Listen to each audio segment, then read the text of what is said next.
आहे. पोलिसांना काल अपहरण उमरठी गावामध्ये केलं होतं. असं आहे की मध्य प्रदेशचा जो आपला लगतचा भाग आहे या ठिकाणी काही इलिगल ॲक्टिव्हिटीज चालल्यात असं आपल्या लक्षात आलं. त्यामुळे आपल्या पोलिसांनी एक ट्रॅप टाकला होता. तो ट्रॅप टाकल्यानंतर त्यांना पकडायचा आणि एका आपल्या पोलिसाला उचलून नेण्याचा प्रयत्न केला, पण आरोपीला आपण पकडलं होतं.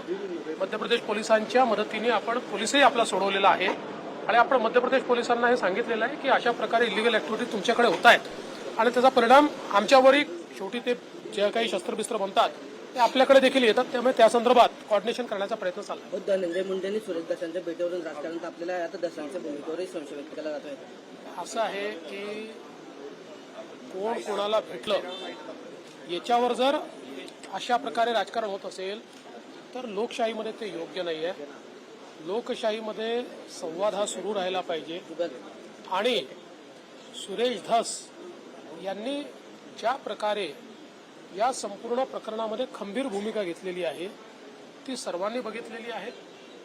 पण ही खंबीर भूमिका घेत असताना त्या माध्यमातून संवादच तोडून टाकायचा अशा प्रकारचं करण्याची आवश्यकता नाही आहे. शेवटी धनंजय मुंडे हे देखील राज्याचे मंत्री आहेत. एखाद्या आमदार एखाद्या मंत्र्याला भेटला तर त्यांनी कुठलाही फरक पडत नाही. शेवटी सुरेश दसांनी देखील हे सांगितलेलं आहे की भेट घेतली तरी हेतू एकच आहे की कुठल्याही परिस्थितीत या ठिकाणी सरपंच देशमुख यांच्या मारेकऱ्यांना शिक्षा झाली पाहिजे हा हेतू घेऊन ते काम करतायत. आता काही लोकांना ते पुढाकार का घेत आहेत यामुळे पोटात दुखत आहे त्यामुळे ते टीका करतात. 2 तास ईडी आमच्या हातात द्यावी शहा सुद्धा शिवसेनेत येतील असं राऊत म्हणतात. अरे मूर्खांना मी उत्तर देत नाही, तुम्हाला माहिती आहे तरी विचार. अमृताबाईंचं एक गाणं सध्या जोरात चाललेलं आहे आणि त्याला कमी वेळेत खूप मोठे व्ह्यूवर्स मिळाले. ते अतिशय चांगलं सेवालाल महाराज जे आमच्या बंजारा समाजाचं दैवत आहे आणि आपल्याला कल्पना आहे की देशामध्ये सेवालाल महाराजांचं खूप मोठं कार्य आहे आणि त्यांच्या जयंतीच्या निमित्ताने एक मला असं वाटतं गाणं त्या ठिकाणी रिलीज झालेलं आहे. ते समाजातल्या सगळ्याच म्हणजे केवळ बंजारा समाज नाही सगळ्यांनाच ते आवडलेलं आहे. शेवटी एक प्रकारे आपल्या गुरूंच्या प्रती संतांच्या प्रती आणि ईश्वराच्या प्रती ती आराधना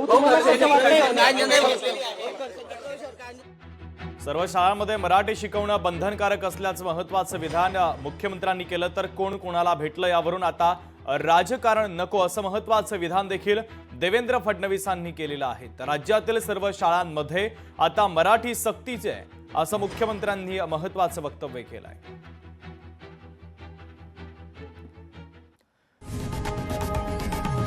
लोकशाही मराठी ऐका, पहा, जागरूक रहा.